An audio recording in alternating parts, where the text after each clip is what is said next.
नमस्कार, मी भाऊ तोरसेकर. तुम्ही बघत आहात प्रतिपक्ष.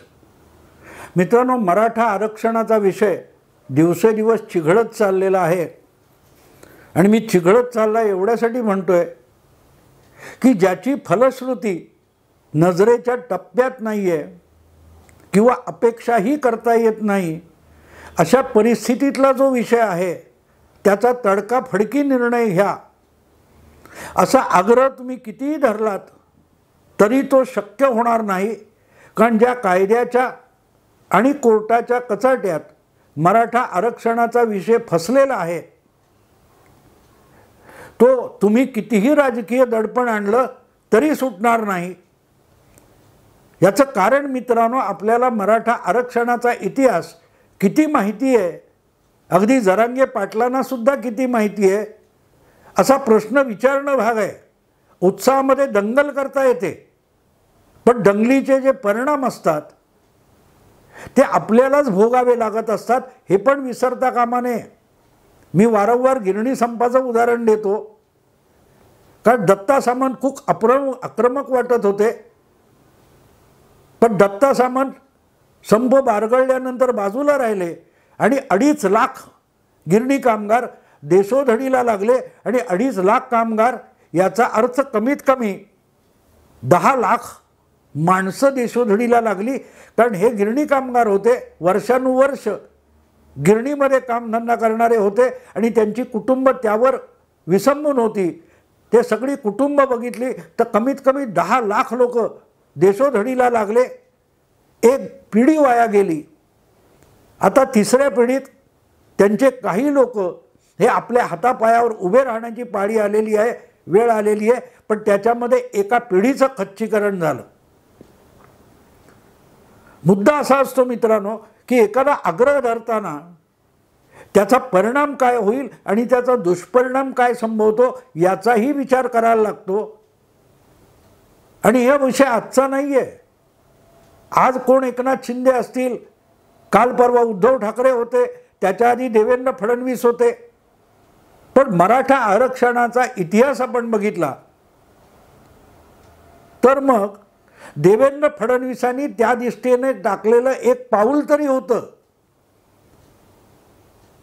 ब्राह्मण मुख्यमंत्री म्हणून त्यांना लक्ष करण्याचा अनेक जातीयवाद्यांनी प्रयत्न केला, पण त्याच्या आधी यशवंतराव चव्हाण, शरद पवार, वसंतदादा, शंकरराव चव्हाण, अशोक चव्हाण, तुमचे पृथ्वीराज चव्हाण, विलासराव देशमुख असे 51 मराठा मुख्यमंत्री होऊन गेलेले. पण त्यांनी कधीही या विषयाकडे गंभीरपणे बघितलं नाही. अर्थात यशवंतरावांच्या काळात हा विषय आला नव्हता, पण शरद पवार, वसंतदादा, शंकरराव चव्हाण हे ज्यावेळेला महाराष्ट्राचं नेतृत्व करत होते तेव्हा आरक्षणाचा विषय मला वाटते 80च्या दशकात आलेला होता. आणि याचा पहिला उच्चार करणारे माथाडी कामगार नेते अण्णासाहेब पाटील होते. मराठा महासंघाचा अध्यक्ष म्हणून त्यांनी हा विषय पहिल्यांदा उचलून धरला. पण महाराष्ट्रातल्या सत्तेत बसलेल्या कुठल्याही मराठा नेत्याने अण्णासाहेब पाटलांच्या मागे खंबीरपणे उभं राहण्याची हिंमत दाखवली नाही, अजिबात दाखवली नाही. आणि परिणाम काय झाला की अत्यंत संवेदनशील मनाचे अण्णासाहेब पाटील यांनी एक दिवस नैराश्य आणि वैफल्य यामुळे स्वतःच्या डोक्यावर गोळी झाडून आत्महत्या केली होती. मित्रांनो, आज आपण हौतात्म्य वगैरे खूप बोलतो, पण आजच्यासारखं आंदोलन सुद्धा पेटलेलं नव्हतं. पण त्या विषयासाठी आपण किती गंभीर आहोत हे दाखवण्यासाठी मनाचा कडेलोट झालेल्या अण्णासाहेब पाटलांनी डोक्यात गोळी झाडून आत्महत्या केली होती. त्याची कदर कोणा मराठा नेत्याने केली होती का? आज जे कोणी मराठा नेते आवेशात बोलत आहेत, वेगवेगळ्या पक्षातले राजकीय नेते, हे मी आज एवढ्यासाठी बोलतोय की हिंगोलीचे शिंदे गटाचे खासदार हेमंत पाटील यांच्याकडे मराठा मोर्चाचे काही लोक गेले, त्यांनी त्यांना घेराव केला, तेव्हा त्यांच्याकडून खासदारकीचा राजीनामा लिहून घेण्यात आला. पण तो राजीनामा लिहून घेतला म्हणून आरक्षण मिळणार आहे का? याचा विचार करायला पाहिजे. नुसतं आंदोलन करून यशस्वी होत नाही. शेवटी कायद्याचं राज्य असतं, संविधान आहे आपल्या देशामध्ये, त्यानुसार प्रत्येक गोष्ट संविधानाच्या कसोटीवर तपासली जाते. त्यामुळे हा विषय जर कोर्टात अडकून पडला असेल तर राजकीय दबाव कितीही निर्माण झाला, अगदी कुठच्या नेत्यांच्या गाड्या फोडल्या, कुठं टायर जाळले, हायवे बंद केले म्हणून आरक्षण मिळणार आहे का? जरा विचार करा. खासदारांचे राजीनामे घेतले, ओके, नो प्रॉब्लेम, ते सोपं आहे. पण म्हणून आरक्षण मिळेल का? हे जे काही चाललंय अशा रीतीने आरक्षण मिळेल असं वाटत असेल तर यापूर्वीच हरियाणातल्या जाटांना, राजस्थानच्या गुज्जरांना आणि गुजरातच्या पटेलांना आरक्षण मिळून गेलं असतं. कारण आत्ता जे महाराष्ट्रामध्ये गावबंदीपासून वेगवेगळे प्रयोग चालू आहेत, यापेक्षाही भयंकर हिंसक अशा स्वरूपाची आंदोलनं हरियाणा, राजस्थान आणि गुजरातमध्ये होऊन गेलेली आहेत. अगदी हार्दिक पटेल नावाच्या 20-22 वर्षाच्या तरुणाने इतक्या सभा गाजवल्या होत्या की त्यासमोर नरेंद्र मोदींसारखा गुजरातचा आजपर्यंतचा सगळ्यात लोकप्रिय नेता मानला जातो, तो पण गडबडला होता. इतकी वस्तुस्थिती आहे. छोटे सरदार असं त्या हार्दिक पटेलविषयी बोललं गेलं. पण सगळं करून आता तोही स्वतः भाजपमध्ये आलेला आहे, आज भाजपचा आमदार आहे. हे मी एवढ्यासाठी सांगतो मित्रांनो, आक्रस्ताळेपणा करून प्रश्न सुटत नसतात. आणि पटेलांचं आंदोलन पण मी म्हणेन की संयमी होतं, शांततापूर्ण होतं. पण गुज्जर किंवा जाटांचं आंदोलन हे अधिक हिंसक होतं. हायवेच्या हायवे अक्षरशः काही दिवस बंद करण्यात आले होते. रेल्वेचे ट्रॅक रोखण्यात आले. रेल्वेच्या रुळावर निदर्शक जाऊन बसले. त्यामुळे रेल्वे या वळवून फिरवून कुठून कुठून गाड्या कुठे कुठे नेल्या गेल्या. लाठीमार झाला, गोळीबार झाला, अश्रूधूर झाला. या गोष्टी गेल्या 10-12 वर्षामध्ये आपल्या समोर घडलेल्या आहेत. पण आजही त्यांना ते आरक्षण मिळू शकलेलं नाही.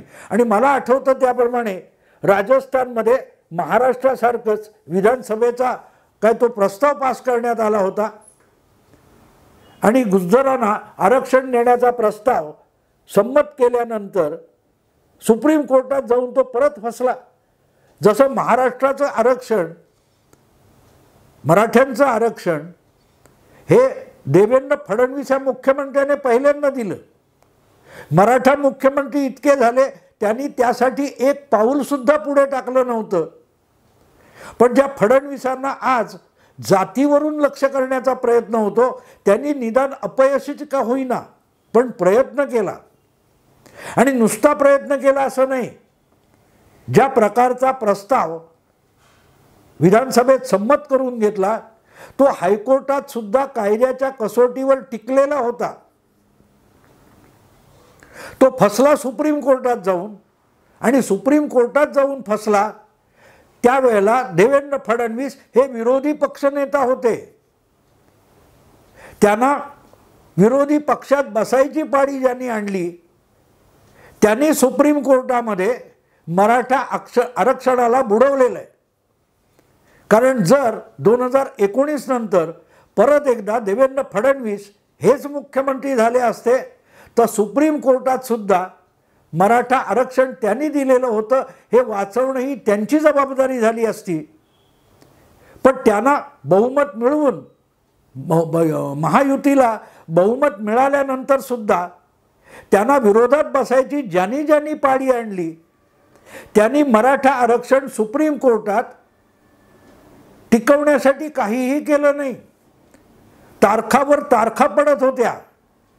कधी महाराष्ट्र सरकारचे वकील सुप्रीम कोर्टात सांगत होते की आम्हाला तपशील मिळालेला नाही, ब्रीफिंग मिळालेलं नाही, पुढची तारीख द्या. पुढच्या तारखावर तारखा मागितल्या जात होत्या. पण महाविकास आघाडी आणि उद्धव ठाकरे यांच्या सरकारने सुप्रीम कोर्टामध्ये योग्य रीतीने आपली केस मांडली नाही, म्हणूनच सुप्रीम कोर्टामध्ये वेळकाढूपणा झाला. आज ज्यांना अपात्रता, आमदार अपात्रतेसाठी रोज उठून सुप्रीम कोर्टात जातात ते उद्धव ठाकरे यांनी मराठा आरक्षण टिकवण्यासाठी सुप्रीम कोर्टात केलं नाही, तेव्हा वेळकाढूपणा केला, सुप्रीम कोर्टातच वेळकाढूपणा केला आणि तारखा सरकत सरकत सरकत गेल्या, बाजू तेवढी लंगडी पडत गेली, योग्य वकील दिले गेले नाहीत आणि परिणामी एक दिवस असं आलं की जे मुंबईच्या हायकोर्टामध्ये देवेंद्र फडणवीसांनी दिलेलं आरक्षण, मराठा आरक्षण टिकलं होतं, ते सुप्रीम कोर्टात फेटाळलं गेलं. त्याला जबाबदार कोण आहे? जबाबदार कोण आहे? देवेंद्र फडणवीस हे 19 नंतर मुख्यमंत्री झाले असते तर ती त्यांची जबाबदारी राहिली असती, पण त्यांना मुख्यमंत्री पदापासून वंचित ठेवणाऱ्यांनी मराठ्यांना आरक्षणापासून सुद्धा वंचित ठेवलंय, हे विसरू नका, हे विसरू नका मित्रांनो. आज जेव्हा फडणवीसांच्या विरोधी आरोळ्या ठोकल्या जातात तेव्हा आधी पहिलं विचारा की देवेंद्र फडणवीसांना ते आरक्षण जपण्यासाठी मुख्यमंत्री का होऊ दिलं गेलं नाही? देवेंद्र फडणवीसांना मुख्यमंत्री होण्यापासून वंचित ठेवलं नाही, मराठ्यांना आरक्षणापासून वंचित ठेवण्यासाठी देवेंद्र फडणवीसांना विरोधी पक्षात बसायची वेळ आणली, हे विसरू नका. कारण 2.5 वर्ष देवेंद्र फडणवीसांना विरोधी पक्षात बसवून नेमका काय पराक्रम शरद पवार, नाना पटोले, पृथ्वीराज चव्हाण, अशोक चव्हाण किंवा शरद पवारांनी असा काय पराक्रम 2.5 वर्षात केला हे तुम्ही सांगू शकत नाही. पण एक पराक्रम केला की देवेंद्र फडणवीसांना मुख्यमंत्री पदापासून वंचित ठेवून मराठ्यांना सुप्रीम कोर्टाकडून आरक्षण नाकारण्यापर्यंत ठेवलं गेलं. मराठ्यांना आरक्षणापासून वंचित ठेवण्यातले आरोपी सगळेच्या सगळे मराठा काय ती महाविकास आघाडी बनवणारे होते. कारण ज्या देवेंद्र फडणवीसांनी हायकोर्टामध्ये आरक्षण टिकवलेलं होतं त्यांनी सुप्रीम कोर्टात सुद्धा टिकवलं असतं. आता सुद्धा पुढची जी हालचाल आहे, आरक्षण सुप्रीम कोर्टात नाकारलं गेल्यानंतर, फेटाळलं गेल्यानंतर मला वाटतं 8-9 महिने तरी उद्धव ठाकरेंचं सरकार होतं, महाविकास आघाडीची सत्ता होती. काय केलं होतं? मराठा आरक्षण सुप्रीम कोर्टात फेटाळलं गेल्यानंतर उद्धव ठाकरे यांच्या महाविकास आघाडीने अशा कुठल्या हालचाली केल्या होत्या की ज्यामुळे मराठा आरक्षण हे पुन्हा सुप्रीम कोर्टात सुनावणीला येऊन टिकवलं गेलं असतं? काहीही केलं नाही मित्रांनो, काहीही केलं नाही. पण या सरकारने आल्यानंतर क्युरेटिव्ह पिटिशन म्हणजे सुप्रीम कोर्टाला फेर विचार करण्यासाठी काहीतरी हालचाली सुरू केलेल्या आहेत. म्हणजे आम्ही बिघडवणार, हिम्मत असेल तर आम्ही जे बिघडवलंय ते करून दाखवा. मर्द असाल तर आम्ही जे मराठ्यांचं आरक्षण बुडवलंय ते बाहेर काढून दाखवा. जे संजय राऊत, उद्धव ठाकरे, रोहित पवार किंवा शरद पवार आणि सुप्रिया सुळे रोजच्या रोज पोपटपंची करत असतात, ते काय बोलत असतात? हिम्मत असेल तर, हिम्मत असेल तर, हिम्मत असेल तर म्हणजे काय? तुमची हिम्मत होती का? तुमच्या हातात सत्ता होती, हिम्मत होती म्हणून देवेंद्र फडणवीसांनी मराठा नसताना मराठा मुख्यमंत्र्यांनी जे पाऊल उचललं नाही ती हिम्मत देवेंद्र फडणवीस यांनी केली. म्हणूनच आरक्षणचा प्रस्ताव संमत केला, हायकोर्टामध्ये टिकवला सुद्धा, त्याला हिम्मत म्हणतात. वेळकाढूपणा करणं, तारखावर तारखा मागत बसणं, बाजू बरोबर न मांडणं, चुकीचा वकील देणं आणि मराठा आरक्षण बुडवणं, ही हिम्मत असते. आज रोज धमक्या दिल्या जात आहेत, हिम्मत असेल करा, हिम्मत असेल करा. केंद्र सरकारकडे जा, पंतप्रधानांकडे जा, पंतप्रधान सोडवू शकतात. अरे सुप्रीम कोर्टातही सोडवणं शक्य होतं. योग्य वकील दिला गेला असता, योग्य बाजू मांडली गेली असती तर हायकोर्टात जे टिकलं ते सुप्रीम कोर्टात सुद्धा टिकलं असतं. पण आम्ही मर्द आहोत, आणि मर्द म्हणजे काय तर आम्ही सुप्रीम कोर्टात मराठा आरक्षण बुडवून दाखवलं. आता तुम्ही मर्द आहात ना, ते बुडवलेलं बाहेर काढून यशस्वी करून दाखवा. याला पराक्रम म्हणतात मित्रांनो. ही उपमर्द झाल्यानंतरची उपरती आहे. आणि म्हणून मला असं वाटतं की जे गावबंदीपासून वाटेल ते चिघळत चाललेलं आंदोलन आहे, याला कुठचीही दिशा नाही आहे. कारण हे सगळं करण्यासाठी हमाससारखी हिंसा करण्याची हिंमत किंवा स्वभाव मराठा समाजामध्ये नाही आहे. विध्वंस घडवून आणण्याचा स्वभाव हा हमासकडे असतो, तुमच्याकडे नसतो, हे लक्षात घेतलं पाहिजे. त्यामुळे हिंसक आंदोलन आपण आणखी किती दिवस चालवू शकतो याचा विचार करा. ते हेमंत पाटील हिंगोलीचे, त्यांचा राजीनामा घेतला, मग रोहित पवारांचा पण राजीनामा घ्या, सुप्रिया ताईंचा राजीनामा घ्या. का नाही घेणार? राजीनामेच घ्यायचे, सगळ्यांकडे जा आणि राजीनामा देऊन हा प्रश्न सुटणार असेल असं ज्यांना वाटतं त्यांनी जरूर घ्यावेत.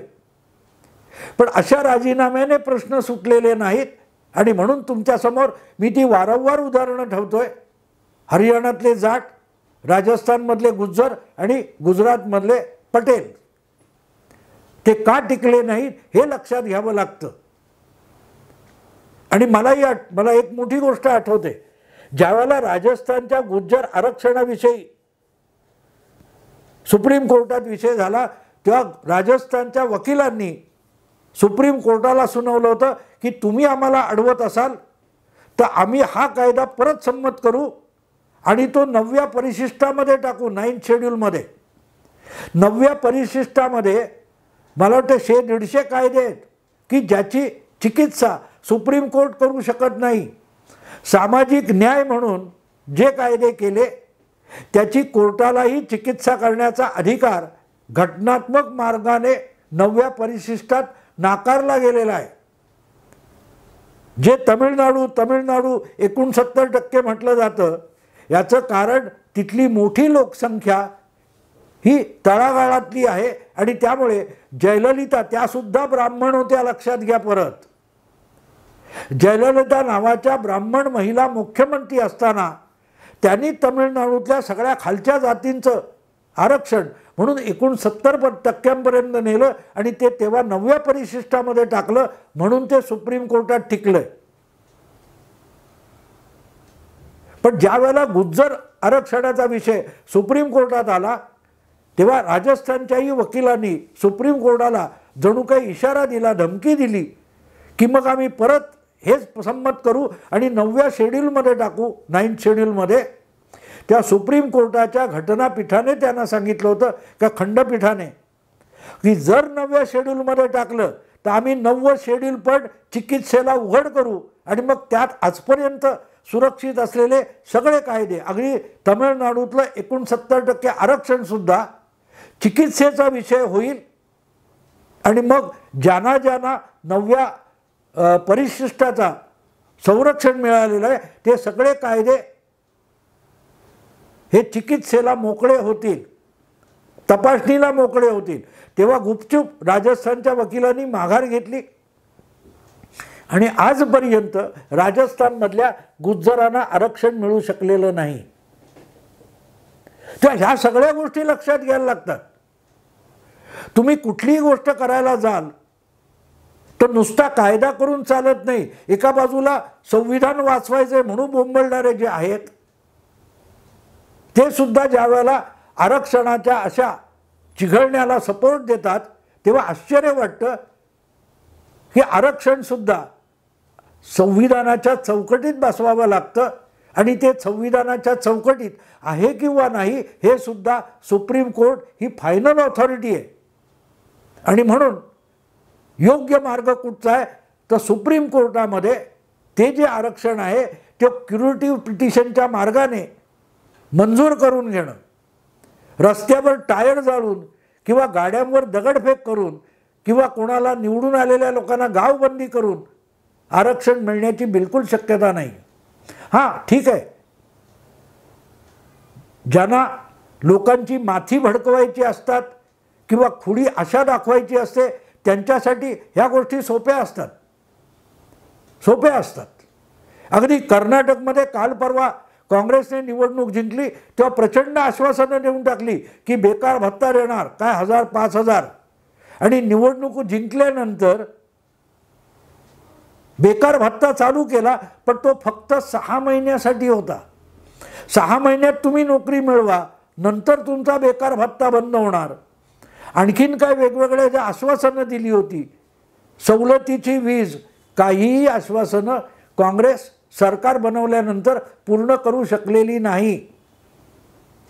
महाराष्ट्रातलीच गोष्ट सांगेन, जेव्हा विलासराव देशमुख 99 नंतर पहिल्यांदा मुख्यमंत्री झाले तेव्हा काँग्रेसच्या महाराष्ट्राच्या अध्यक्ष प्रभार राव होत्या. त्यांचा आणि विलासरावांचा खटका उडाला होता की निवडणुकीत दिलेली आश्वासनं मुख्यमंत्री झाल्यावर पूर्ण केली पाहिजेत. तेव्हा विलासराव म्हणाले होते की निवडणुकीत बोलणं सोपं असतं, सत्ता हातीला आल्यानंतर अंमलबजावणी करणं अवघड असतं. हे विलासराव महाराष्ट्रात सुद्धा बोललेले आहेत मुख्यमंत्री असताना, हे विसरू नका. त्या निवडणुकीत किंवा सत्तेच्या बाहेर बसला असताना वाटेल ती आश्वासनं देता येतात, पण सत्ता हातात आली की कळतं की किती दुरून डोंगर साजरे असं आपल्या बापजादेंनी म्हणून ठेवलंय, म्हणी तयार झाल्यात, त्याचा आशय समजून घेणं आवश्यक असतं. आणि म्हणून हेमंत पाटील या खासदाराचा राजीनामा त्यांनी लिहून दिला. कदाचित उद्या तो लोकसभेत मंजूर सुद्धा होईल, पण म्हणून आरक्षण मिळेल असं बिलकुल नाही होत, बिलकुल नाही होत. असे राजीनामे यापूर्वी दिले गेलेत, पण पुढे काही झालेलं नाही, हे सुद्धा लक्षात ठेवलं पाहिजे. ज्या कारणासाठी असे राजीनामे दिले गेले, 2018 मध्ये चंद्रबाबू नायडूंनी मोदी सरकारमधल्या आपल्या 2 मंत्र्यांना राजीनामे द्यायला लावले. त्यांचे विरोधक असलेले जगनमोहन रेड्डी यांनी आपल्या पक्षाचे 8 खासदार त्यांना लोकसभेचाच राजीनामा द्यायला लावला. म्हणून त्यांचा पक्ष निवडणुकीत जिंकला नाही किंवा आंध्र प्रदेश राज्याला स्पेशल स्टेटससुद्धा मिळाला नाही. हे लक्षात घेतलं पाहिजे, कारण घटनेच्या चौकटी बाहेर कोणालाही जाता येत नाही, मग ते नरेंद्र मोदी असोत किंवा शरद पवार असोत. म्हणून शरद पवार काय बोलले, जे शक्य नाही असा शब्द द्यायचाच कशाला, याचा अर्थ शरद पवार सांगतायत की आंदोलन करा, काही करा, आरक्षण मिळणं अशक्य आहे हे शरद पवार म्हणतायत. आणि कसं तरी शक्य होणं आहे का याचा प्रयत्न देवेंद्र फडणवीस करतायत, पण टार्गेट आहे देवेंद्र फडणवीस. आणि शक्य नाही म्हणतात ते शरद पवार मात्र सुखासुखी सुटलेले आहेत. कारण आपल्याला खोटं का असेना ऐकून खुश व्हायचंय. हेच दत्ता सामंतांच्या संपात झालं होतं, हे अनेक आंदोलनामध्ये होतं. अशक्य कोटीतली गोष्ट शक्य आहे असं भासवून तात्पुरता जादूटोणा करता येतो, पण जादूटोणा ही वस्तुस्थिती नसते. बस खुश करणारं बोला. ते सिनेमातलं गाणं आहे ना, मी सांगतो की खूप लगती हो, बडी सुंदर दिखती हो, असं म्हटलं की कुठच्याही मुलीला आवडतं वयात आलेल्या. मग तीही म्हणते फिर से कहो कहते रहो अच्छा लगता है, जीवन का हर सपना अब सच्चा लगता है. गाणं समजून घ्या मित्रांनो. मुलीला सुंदर आहोत हे ऐकायला आवडतं आणि मग तिला वाटतं की स्वप्न खरी असतात. जीवन का हर सपना अब सच्चा लगता है, होता नहीं है. स्वप्न सत्यात आकारण्यासाठी वास्तवाचं भान असावं लागतं. राजीनामे घेऊन, गाड्या फोडून, गावबंदी करून आरक्षण मिळणं शक्य नाहीये हे खुद्द शरद पवार सांगतात. तेव्हा शरद पवार चुकीचं बोलतात असं मी म्हणणार नाही, पण ते शक्य करण्याचा प्रयत्न जर कोण करत असेल तर त्याच्या मागे उभं राहिलं पाहिजे, त्याच्या विरोधात उभं राहून काहीही शक्य होणार नाही एवढंच सांगता येईल. मित्रांनो, अधिक काय बोलू सांगा मला. हे आंदोलन चिघळतंय हे बघून वाईट वाटतं. वाईट वाटणं आपल्या हातात आहे. जरांगेंना यश मिळावं या शुभेच्छा देतो, पण शुभेच्छा तेव्हाच दिल्या जातात की जेव्हा शक्यता कमी असते. प्रत्येकाने विचार करा, आज हेमंत पाटील असतील, उद्या आणखीन 10 लोकांचे राजीनामा घ्याल म्हणून आरक्षण मिळेल का? आणि एकदा आंदोलन हाताबाहेर गेलं की हळूहळू करत नैराश्य वाढत जातं, वैफल्य वाढत जातं आणि त्यामध्ये संवेदनाशील भावनाशील असलेली माणसं टोकाला जाऊन काहीतरी चुकीचे निर्णय घेतात, त्यांची कुटुंब उद्ध्वस्त होतात.